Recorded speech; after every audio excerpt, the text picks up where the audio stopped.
The overall goal of this protocol is to genetically modify the smut fungus Ustilago maydis. This strain generation method allows functional characterization of genes in a variety of ways. For example, we can delete the genes, we can exchange the promoters, or we can generate fusion constructs. The main advantage of this method is that we can precisely verify the modification so that any phenotype can be directly linked to the change in the gene of interest.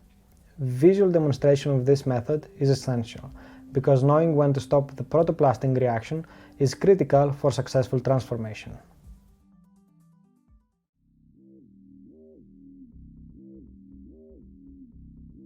In preparation, cool down 2 milliliter round-bottom tubes at -20 degrees Celsius.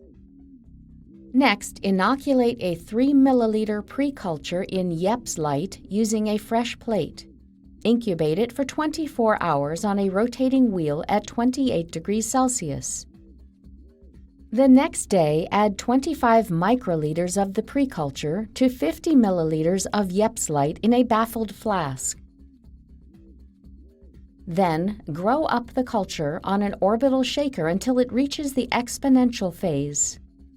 An optical density of 1.0 corresponds to 1 to 2 times 10 to the 7th cells in Ustilago maydis.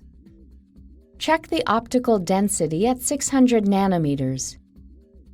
A value of 0.6 to 1.0 is acceptable.